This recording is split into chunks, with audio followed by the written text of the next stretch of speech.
Alors, je m'appelle Clémence Poésy et je suis la marraine du prix France Télé du court-métrage cette année, et donc c'est la 10e édition. On est un jury de 9 personnes et on regarde les films tous ensemble.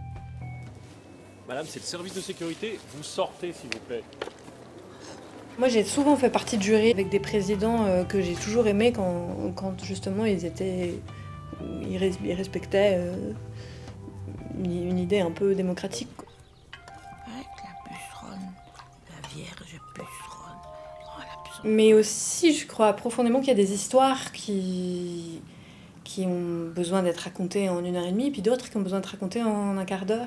C'est très important de pouvoir chercher le langage cinématographique qu'on a envie de développer et de le chercher aussi sur des formes plus courtes.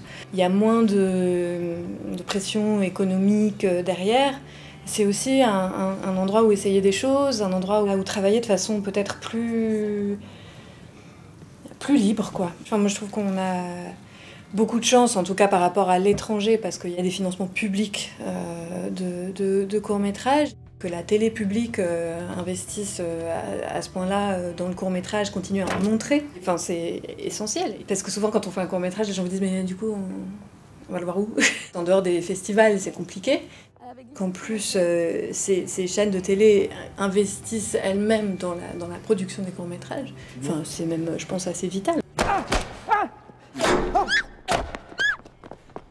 Je viens de finir un troisième cours qui, pour le coup, était beaucoup plus libre. Et je pense que si j'avais commencé par ça, je me serais sentie un peu intimidée. Je sais que j'avais à inventer un langage qui serait le mien, que j'avais encore à le chercher. Oui, ça va. Ce qui a toujours été évident pour moi, c'est que ça passerait d'abord par des formes courtes. La réalisation, ça permet d'être là à l'écriture, d'être là avant, en pré-prod, d'être là sur le plateau, d'être là en post-production, de rencontrer plein de corps de métier. Lâchez-moi là, j'ai pas besoin de votre pitié. De diriger des acteurs, de commencer en plan large comme ça, et puis tout d'un coup d'avoir l'espèce de pochette surprise, de se rapprocher des acteurs et de les voir en gros plan. Et c'est un espèce de cadeau comme ça. Tout d'un coup d'être de l'autre côté, voilà. Ça fait rejaillir aussi plein d'étincelles que je connaissais pas du tout, que je connaissais d'une autre façon. Mais...